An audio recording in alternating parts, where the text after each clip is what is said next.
monstros de metal. Pode parecer que nós vivemos na era do jato, mas o transporte de cargas no mundo todo ainda atravessa continentes a reboque das locomotivas. Embora a idade de ouro das Marias Fumaça seja coisa do passado, o futuro de pelo menos alguns desses fascinantes exemplos de tecnologia está garantido, graças a uns poucos indivíduos muito ricos. Eu quero poder colocá-la nos trilhos e fazê-la funcionar. Mostrar como ela é, fazendo o que fazia. Mostrar mais do que uma foto em preto e branco, velha e mofada. Para essas pessoas, a locomotiva a vapor é a verdadeira super máquina. Bom, eu já estive no controle de praticamente todas as máquinas que o homem já inventou, exceto o submarino atômico. E nada chega sequer perto da emoção e do conhecimento necessário para fazer a 614 funcionar direito. Nem todas as locomotivas a vapor são peças de colecionador. Em algumas regiões do mundo, elas ainda são uma parte crucial do sistema de transporte.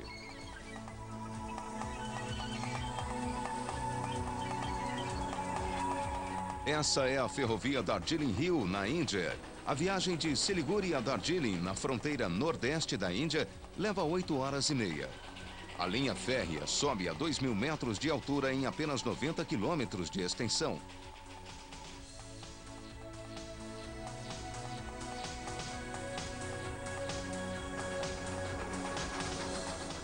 A notável maquininha tem que manobrar em 906 curvas, agarrando-se às encostas.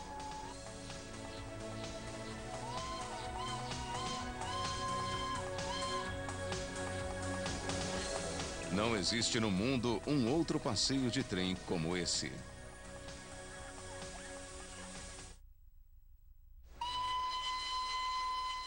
Todas as manhãs, às 7 horas e 30 minutos, o trem sai da estação de Siliguri.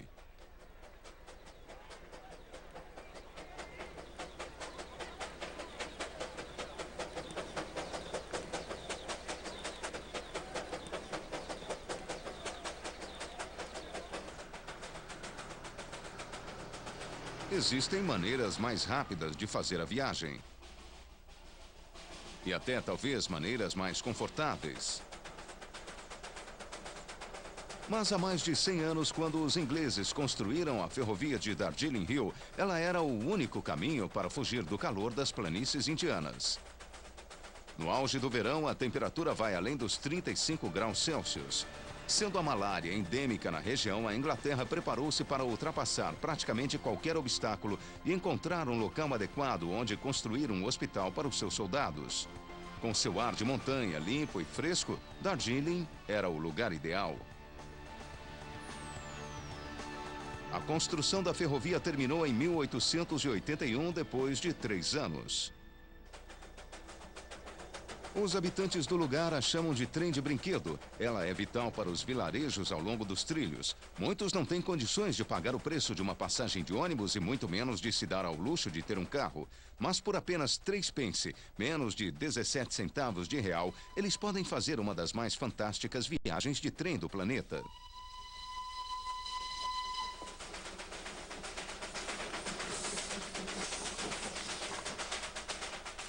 No começo da longa subida, o trem atravessa uma densa floresta. Essa incrível locomotiva, construída há mais de 70 anos, precisa de 6 homens para funcionar. Além do maquinista e do foguista, o trem tem 2 areeiros, um guarda-freios e um fornalheiro. O carvão fica armazenado acima da caldeira. Ali, o fornalheiro se acomoda para quebrar as pedras em pedaços menores o suficiente para caber na minúscula fornalha, onde eles são colocados com pás em miniatura. Essa é a maior inclinação que um trem consegue aguentar. Só existe uma outra ferrovia mais íngreme no planeta, mas ela usa o sistema de cremalheira como o de uma montanha-russa. Os 2 homens empoleirados na frente jogam areia nos trilhos para dar aderência suficiente às rodas. Cada vagão tem o seu próprio conjunto de freios que o 6º homem opera pulando para cima e para baixo.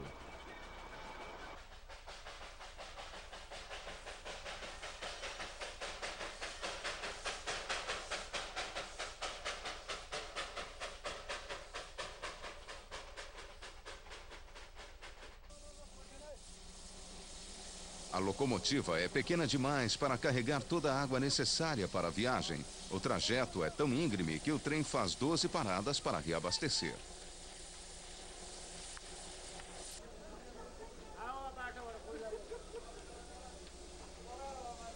No meio da manhã, o trem recebe mais carvão na estação de Kyeorsong.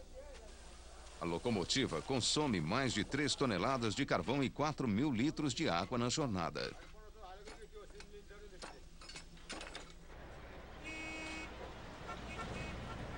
Kyeorsong é a maior cidade desse percurso. O trem atravessa a rua principal e sempre provoca um congestionamento.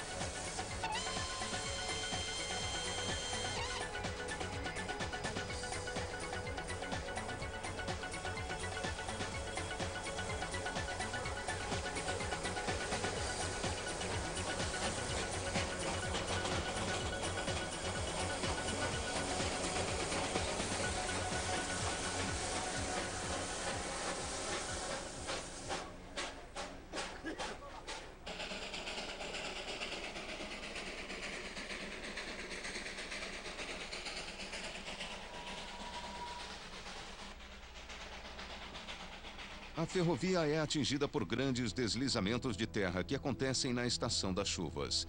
Trechos dos trilhos chegam a ser totalmente arrancados pelas águas, fechando o trajeto durante meses. O custo dos reparos aumenta a cada ano, ameaçando o futuro dessa linha férrea.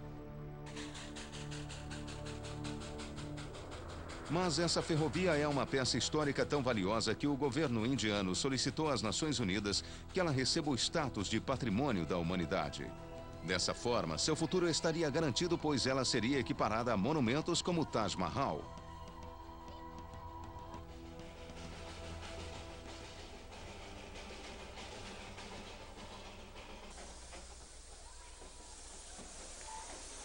A mais de 2.000 metros de altitude, o trem chega a Gun, a segunda estação de trem em maior altitude do mundo.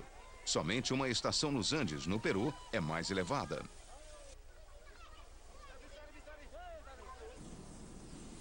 Os 6 quilômetros restantes até Darjeeling são uma ligeira descida.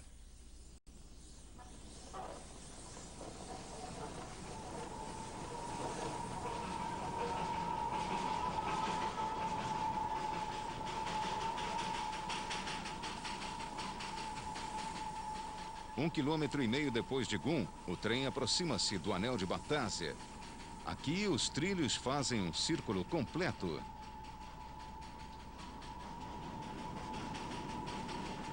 Numa área do tamanho de um campo de futebol, o trem faz a curva sobre si mesmo e desce 36 metros.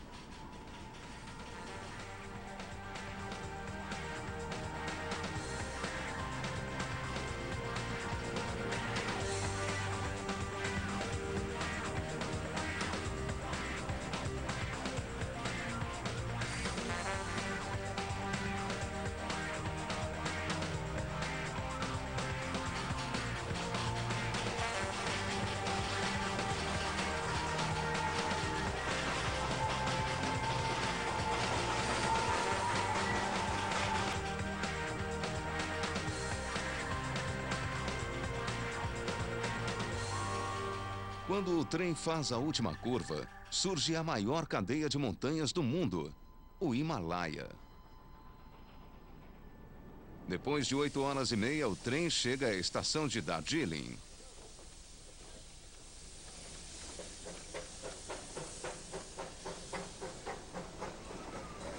Mais ou menos na mesma época em que o trem de brinquedo começou a escalar as montanhas da Índia, outra pequena locomotiva estava a ponto de mudar para sempre a face dos Estados Unidos. Poucas imagens trazem à lembrança uma era passada tanto quanto essa. A Eureka é uma das centenas de locomotivas que ajudaram a construir um país. Antes da era das locomotivas, os Estados Unidos eram uma vasta região selvagem. As distâncias eram tamanhas e as viagens por terra eram tão perigosas que só os muito corajosos se arriscavam para o oeste. A maioria das pessoas nunca havia se afastado mais de 30 quilômetros de casa. Locomotivas como a Eureka mudaram tudo isso. O advogado de Las Vegas, Dan Markoff, é o proprietário e há 15 anos vem cuidando dessa máquina singular. Todos os anos, Dan traz a sua preciosa carga a Durango, no Colorado, para que ela rode na ferrovia de bitola estreita entre Durango e Silverton. A Eureka foi construída em 1875 pela Baltimore Locomotive Works da Filadélfia, na Pensilvânia. Ela fazia o trajeto da ferrovia Eureka Palisade, que tinha bitola estreita e ficava ao norte na região central de Nevada. A locomotiva foi batizada com o mesmo nome da cidade de Eureka, que fica no centro de Nevada. Este tipo de locomotiva ficou conhecido como americana. A disposição das rodas é o 440, ou seja, como você pode ver, ela tem as 4 pequenas rodas guias na frente, 4 rodas motrizes maiores atrás e não tem as rodas de reboque atrás. Daí o 440. Era uma locomotiva muito usada devido à sua capacidade de enfrentar os trechos difíceis no oeste norte-americano e também em outras regiões do país, mas principalmente aqui. Dan foi alvo de críticas por causa do seu trem, mas ele acredita que a melhor maneira de preservar as velhas locomotivas é colocando-as nos trilhos e não nos museus. É a mesma diferença que há entre ver um animal empalhado na parede, como um troféu de caça, e vê-lo vivo, ao ar livre. Eu quero poder colocá-la nos trilhos e fazê-la funcionar, mostrar às pessoas como é que ela é fazendo o que fazia, mostrar mais do que uma foto em preto e branco, velha e mofada. Eu quero que todos vejam a beleza dessas peças de maquinário e saibam como elas ajudaram a construir o nosso país.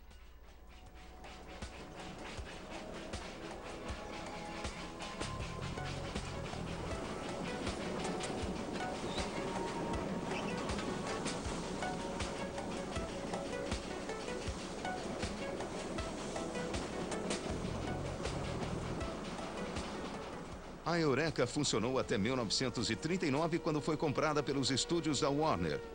Dan a comprou em 1985, depois que ela sofreu graves avarias no incêndio. Eu me decidi a restaurar a sua aparência original de 1870, e isso levou uns 6 anos. Começou em 1986 e terminou por volta de 1992. Para restaurar a locomotiva à sua aparência original, foi necessária uma perseverança impressionante. Não havia como eu simplesmente colocar a casa de máquinas e fazer tudo de uma vez. Eu fiz as coisas aos poucos. Por exemplo, a madeira deste gabinete de Nogueira tem 7 centímetros de espessura. Mas uma serraria soube o que eu estava fazendo e me ofereceu o melhor preço do mundo em se tratando de Nogueira. E foi assim que as coisas se tornaram possíveis. Se isso não tivesse acontecido, eu teria levado muitos anos mais, mas nada foi de graça. Outro problema que Dan enfrentou foi que algumas peças da locomotiva não existiam mais. Faróis dianteiros a óleo são obviamente coisa do passado. Conseguir um é muito difícil. Os colecionadores que têm esse tipo particular de farol não vendem. Então eu disse, dane-se, eu vou fazer o meu.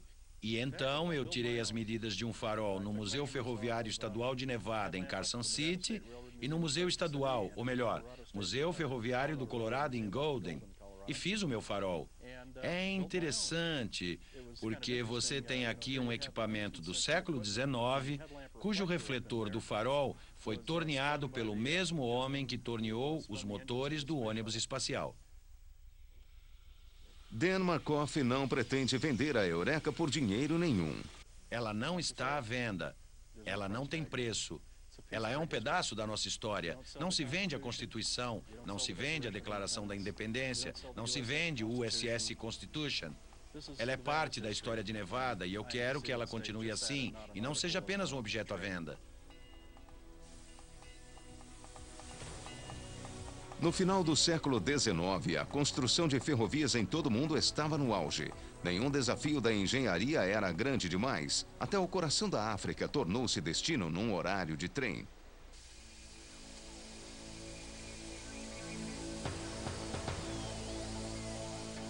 Esse parque de manutenção de locomotivas no Zimbábue, sul da África, é uma afirmação de força da máquina que ajudou a construir o Império Britânico.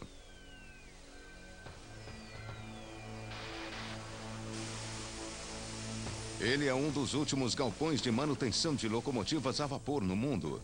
Aqui é feita a manutenção e o abastecimento dessas enormes locomotivas Garratt, com mais de 60 anos de idade. Embora aqui não se construam máquinas a vapor, os funcionários têm o conhecimento necessário para manter as locomotivas funcionando dia e noite.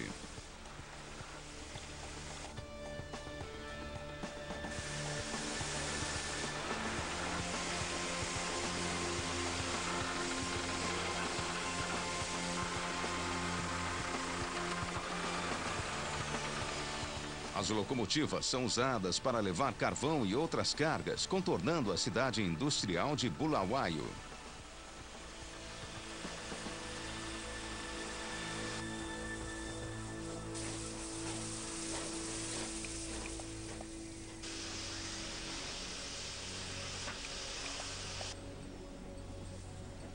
Mas há uma linha de passageiros que ainda é feita por uma dessas locomotivas.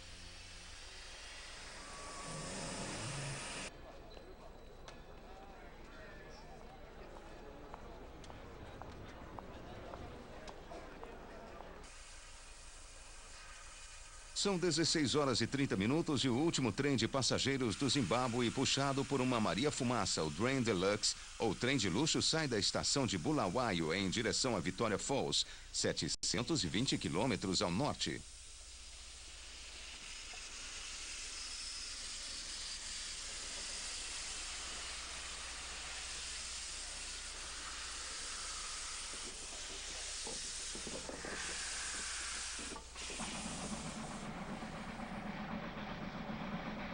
Os trilhos atravessam algumas das áreas mais inóspitas do planeta.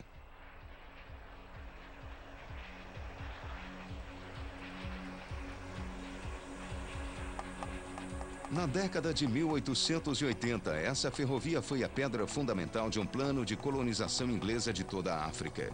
O governador-geral na época, Cecil Rhodes, sonhava com uma ferrovia que ligasse a Cidade do Cabo ao Cairo. A linha férrea nunca foi terminada e essa ferrovia é parte do que restou daquele sonho. Uma ferrovia que atravessa as matas africanas tem seus problemas específicos. Um dos problemas de rotina da ferrovia entre Bulawayo e Victoria Falls é que o trecho atravessa reservas de vida selvagem. E nessas reservas há muitos animais de grande porte, principalmente elefantes. E na média, é comum que, num ano, o trem atinja de 20 a 22 elefantes. Ocasionalmente, atingir um elefante pode causar um descarrilamento. Felizmente, quando explicamos aos turistas que o atraso aconteceu porque havia um elefante na linha, parece que isso faz muito mais efeito do que as justificativas de atraso das ferrovias europeias.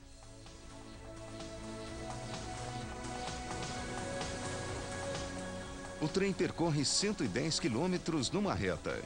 Esse era o mais longo trecho reto de trilhos do mundo, até que uma outra reta de 500 quilômetros foi assentada no oeste da Austrália.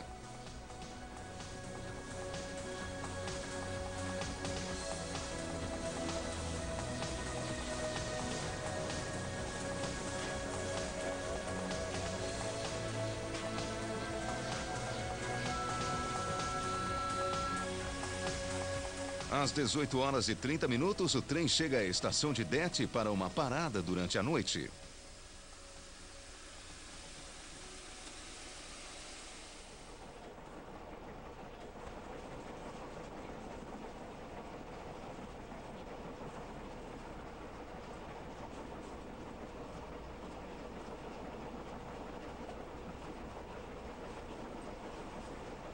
Quando o Train Deluxe segue para o norte, os passageiros sentem um gostinho da antiga época colonial.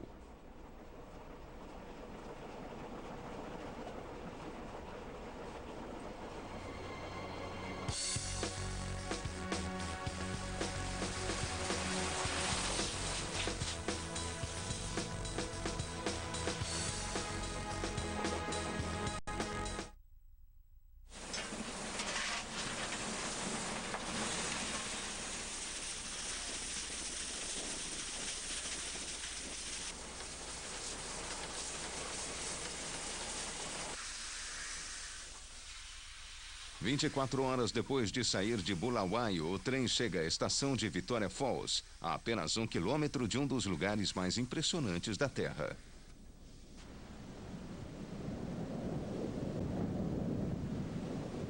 Com quase 2 quilômetros de largura, essa é a queda d'água de maior extensão contínua do mundo.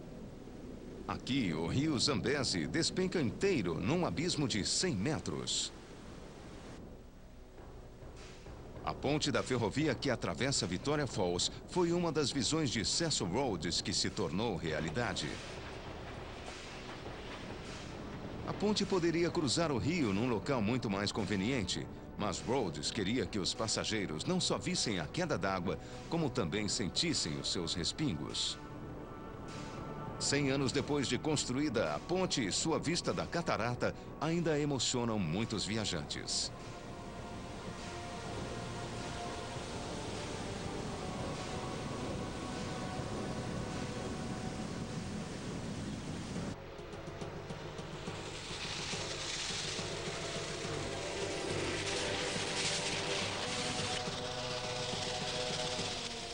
A locomotiva a vapor dominou a paisagem norte-americana até a década de 50.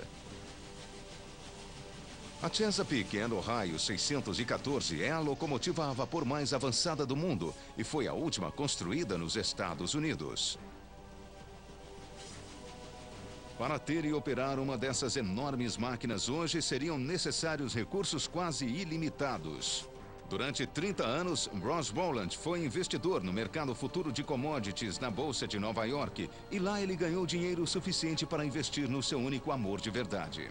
A Chesapeake and Ohio 614 foi a última locomotiva a vapor construída nos Estados Unidos a transportar passageiros numa linha tronco. Ela foi construída em outubro de 1948 pela Lima Locomotive Works, em Lima, Ohio. Entre os 3 maiores fabricantes de locomotivas a vapor dos Estados Unidos, a Lima era a melhor. Ela construiu o Cadillac das máquinas a vapor. E a 614 era a última palavra. Ela foi a última a ser construída. Ela tem todos os refinamentos do que se aprendeu em 120 anos de engenharia empírica. Toda construída sobre mancais de rolamento. Feita para rebocar trens pesados de passageiros e de cargas pela ferrovia Chesapeake and Ohio. Ela chega a 200 km por hora, são 34 metros de comprimento e 5 metros de altura, e ela pesa 434 toneladas.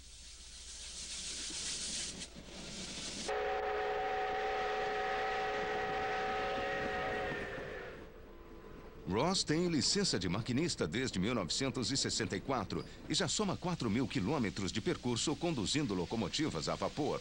Conduzir uma máquina a vapor é 90% de sensação.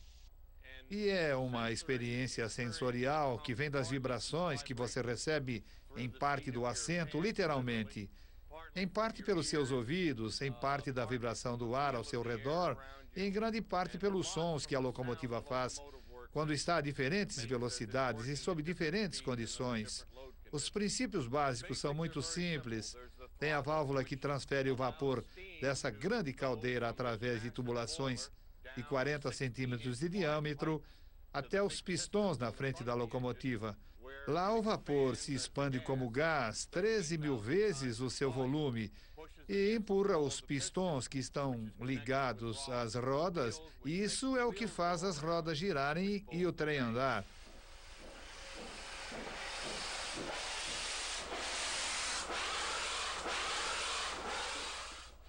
A segunda peça mais importante é a alavanca de inversão, que é o câmbio da locomotiva. Reta assim, na vertical é o ponto morto. Totalmente para a frente é a marcha lenta à frente. Totalmente para trás é a marcha lenta a ré. Ela interrompe a entrada de vapor a diferentes percentagens da batida do pistão. Como num automóvel, você precisa da marcha lenta para arrancar, e à medida que a velocidade aumenta, você precisa de cada vez menos força. Então, você diminui a expansão do pistão e economiza vapor. E esse é basicamente o sistema. Quando um trem dá a partida, coloca-se a alavanca do câmbio, ou Johnson Bar, bem à frente e suavemente abre-se a válvula. Quando o trem está a cerca de 800 metros por hora, aumenta-se um pouco a potência. E aí ergue-se lentamente a alavanca. A 130 km por hora, a alavanca está quase no centro e a entrada de vapor é suficiente apenas para mover um pouquinho o pistão, só o necessário para manter a velocidade.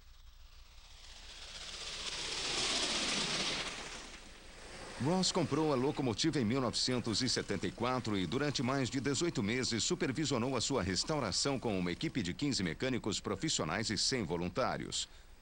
Com um custo de $1,5 milhão, a locomotiva foi totalmente reconstruída.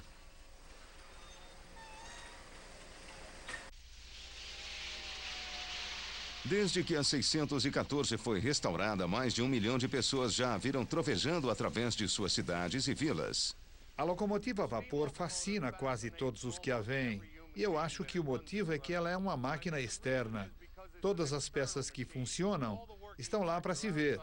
E a sinfonia de ver as várias partes interagindo, e principalmente a velocidade, é absolutamente fascinante. Uma locomotiva diesel é uma máquina totalmente interna. Você não vê nada. E por isso ela é entediante. E um dos nossos principais porta-vozes, um executivo da Disney, deu a melhor definição. Ele disse: com uma locomotiva a vapor é um acontecimento. Com uma locomotiva diesel é um trem. E é isso mesmo.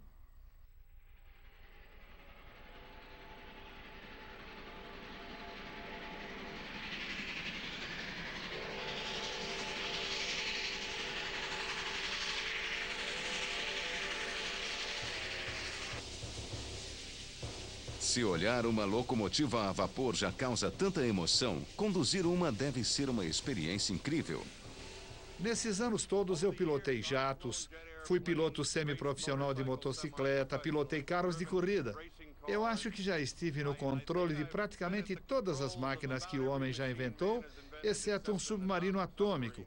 E para mim nada chega sequer perto da diversão, da emoção e do conhecimento necessário para fazer a 614 funcionar direito. Nada se compara. É uma mistura de medo, emoção, concentração, suor e um bocado de força muscular, tudo isso junto. Há o fator adrenalina quando se dirige uma locomotiva a vapor. Isso, sem dúvida. Há os anos necessários para ser bom nisso. Saber que você tem 5.000 cavalos de força sob seu comando, se você tiver a habilidade de se comunicar com a máquina com a sua mão. Por exemplo, nós podemos mover um trem de passageiros de 20 vagões em 5 centímetros e parar suavemente. Ou podemos chegar a 160 km por hora. E o desafio de fazer isso bem feito sempre esteve comigo e fica melhor a cada dia.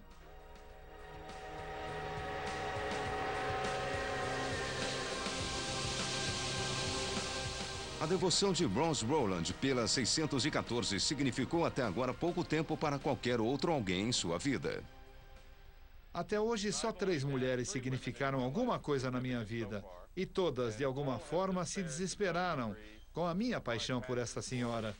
Mas todas reconheceram desde o início do relacionamento que elas não poderiam competir com as 434 toneladas dessa Maria Fumaça.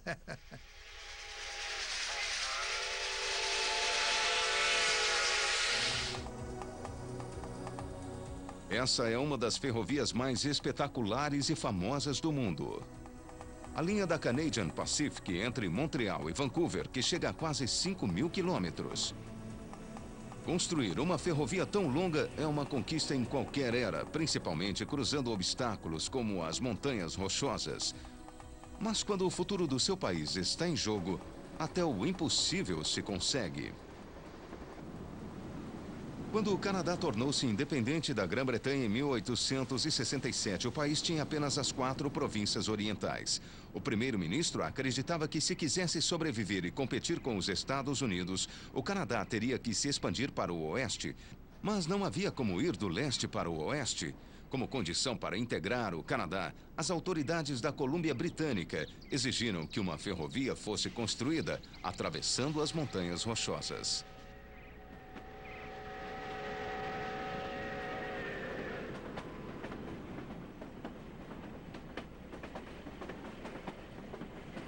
A ferrovia esculpiu seu caminho pelo coração das montanhas. Ela foi construída em apenas 4 anos e meio e custou $175 milhões. Em 1886, ela estava pronta, 6 anos antes do previsto.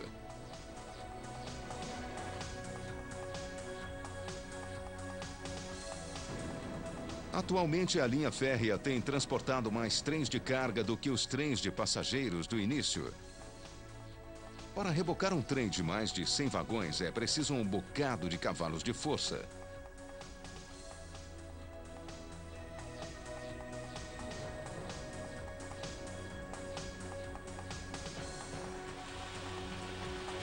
Aqui em Calgary, as locomotivas diesel de uma nova geração estão sendo montadas. Fabricadas pela Canadian Pacific, essas são as locomotivas mais potentes do mundo. Elas têm 25 metros de comprimento, 5 metros de altura e rebocam 5.000 toneladas a uma velocidade máxima de 120 km por hora. As máquinas geram 6.000 cavalos de força e têm capacidade para 26.000 litros de combustível. Cada locomotiva leva 4 semanas para ser construída e custa mais de 2 milhões de dólares.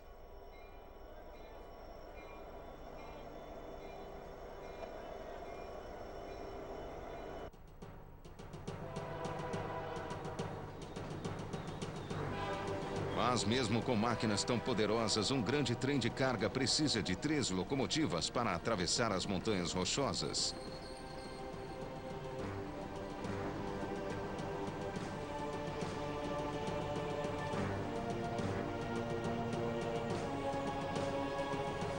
A locomotiva principal lidera o comboio com o maquinista a bordo. Em seguida vem a segunda locomotiva. No meio, depois de 50 vagões, vem uma terceira locomotiva operada por controle remoto. O gigantesco trem precisa de apenas 2 pessoas. O maquinista é o chefe.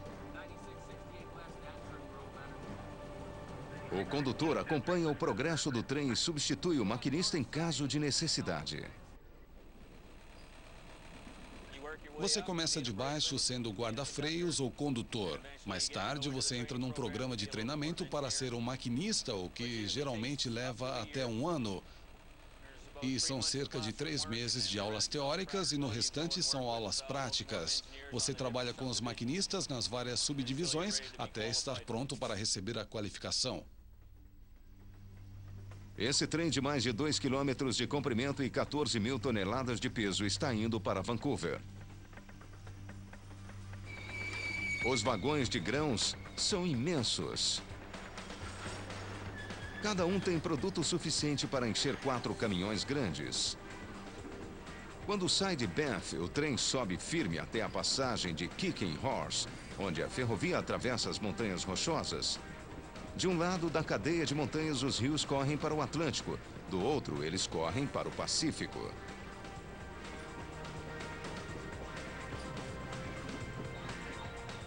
A passagem foi cartografada pela primeira vez em 1858 por James Hector, geólogo e um dos primeiros homens brancos a explorar as montanhas rochosas canadenses.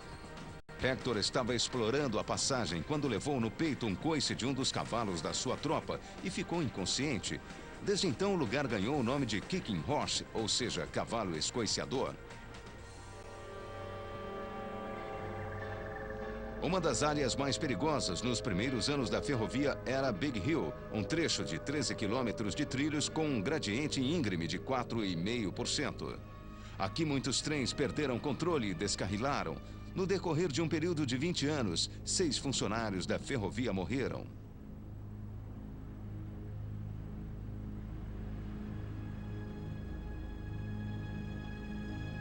A Canadian Pacific foi forçada a pensar no meio mais seguro de levar os trens ao outro lado das montanhas. Essa foi a solução. Pode parecer que são 2 trens em direções opostas, mas é o mesmo trem passando por um túnel em espiral. 2 túneis atravessam as montanhas como saca-rolhas. Esse chama-se Pretzel.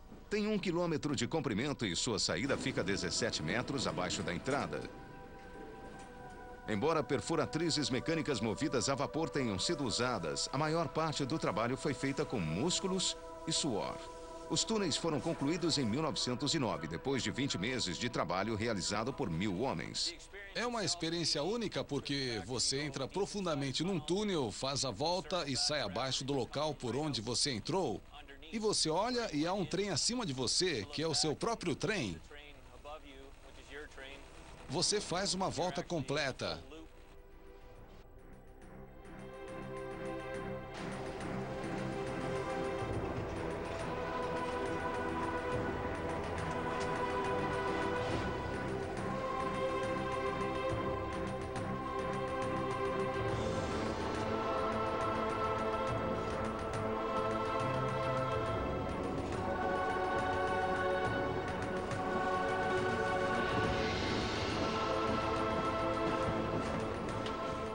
Do outro lado dos túneis, a viagem até a costa leste é só descida.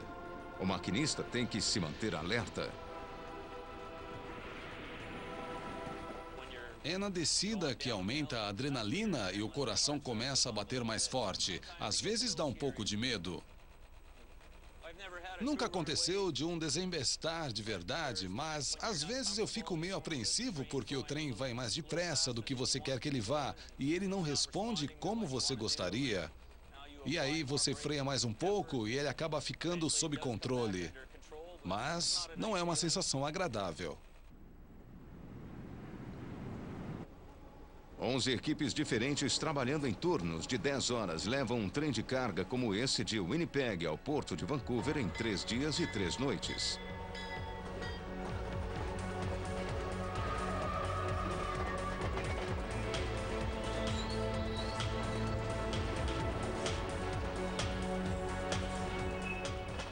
É muito gratificante quando você chega ao destino, você conseguiu levar a carga da origem até o destino e o estado ou o país precisa que transportemos essas cargas.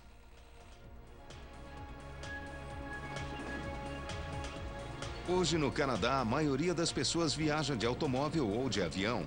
Mas as locomotivas que transportam grandes quantidades de carga são tão importantes agora quanto eram quando o país nasceu.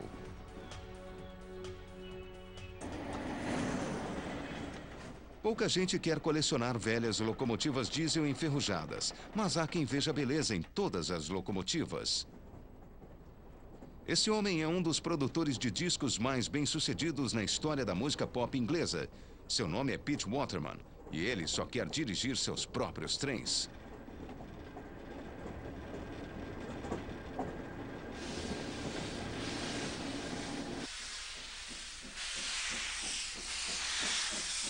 Pete Waterman tem uma das maiores coleções de locomotivas do mundo e foi dono de uma das mais famosas locomotivas a vapor da história, a Flying Scotsman, além de outras não tão bem-sucedidas.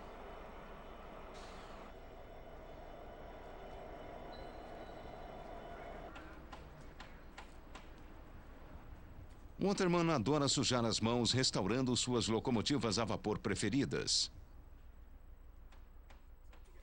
Essa é uma Great Western Castle Plus construída pela British Railways. Nós atiramos do ferro velho e pedimos para remontá-la. E o que é ótimo é que a caldeira está quase novinha em folha. E quando você está restaurando uma locomotiva, o principal é a caldeira. Esta é, portanto, uma das últimas que vão funcionar novamente. Bem, ela na verdade ficou mais tempo assim do que em serviço, porque já faz 30 anos que ela parou.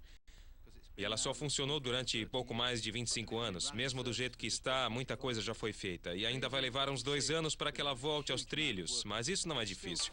Em termos de preservação de ferrovias, 2 anos não são nada para uma locomotiva. Uma locomotiva a vapor, sabe? Como esta, então, nem se fala. Todos nós que trabalhamos nessas locomotivas somos loucos, você sabe, nós somos completamente malucos, disso não há dúvida.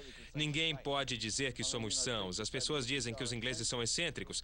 E a quantidade de Marias Fumaça que são conservadas na Inglaterra prova que nós somos completamente doidos. Quem mais gastaria 200 mil libras no que para a maioria é ferro velho? Depois de prontas, quando elas estão funcionando, as pessoas vêm e dizem: ah, que beleza, são lindas. Mas olhando no ferro velho e depois que você gasta um monte de dinheiro, elas perguntam: quanto você gastou? E você responde: ah, umas 400 mil libras. Elas dizem: como? Você gastou tudo isso? Você é louco? É louco?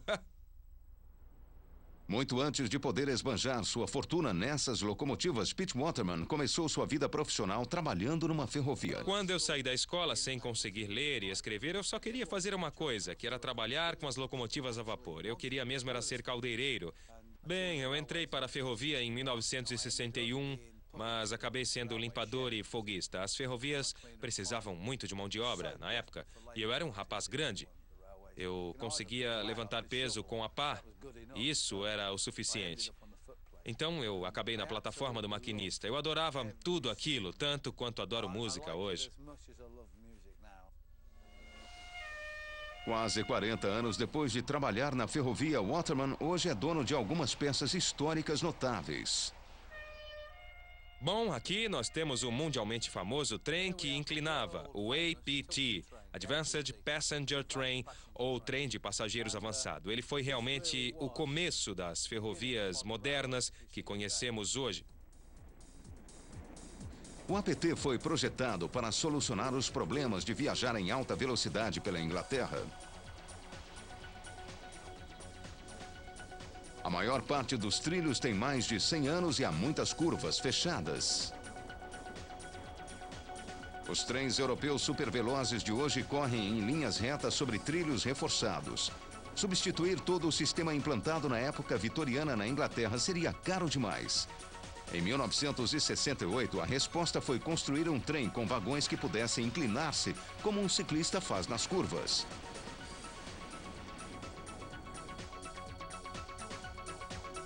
Com essa tecnologia, anos à frente do seu tempo, o APT pôde usar os trilhos já existentes e chegar a até 250 km por hora.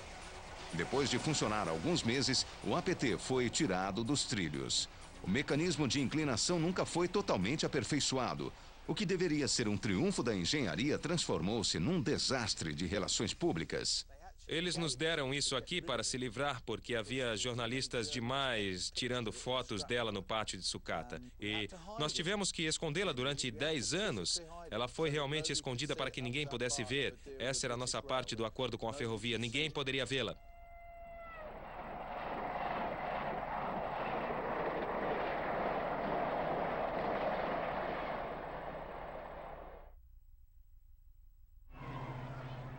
Já essa locomotiva não teve esse tipo de problema ou qualquer publicidade contrária. A locomotiva mais famosa do mundo, a Flying Scotsman, fez durante algum tempo parte do acervo de Pete Waterman. O interesse pela locomotiva era tamanho que ela atravessou o Atlântico para rodar nos Estados Unidos.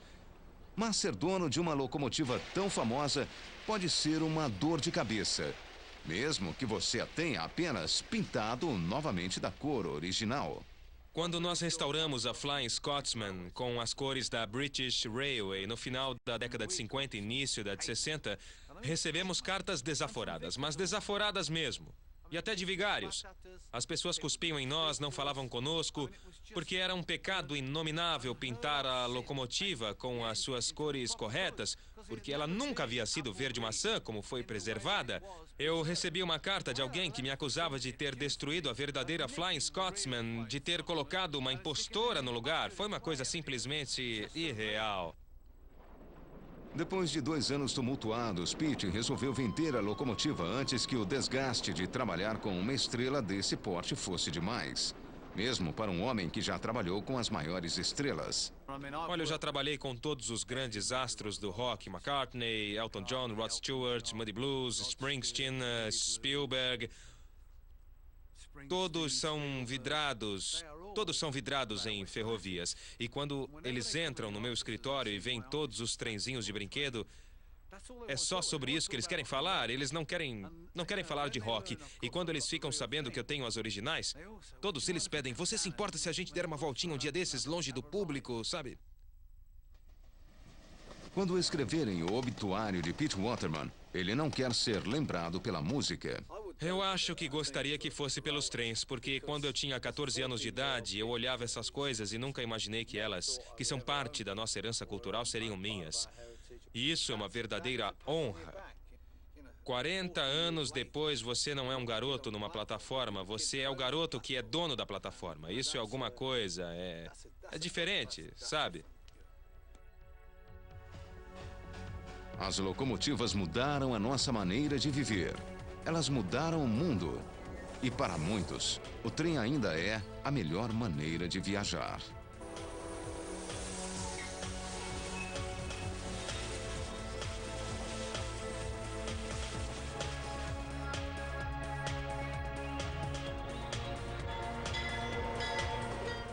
Versão brasileira DPN Santos.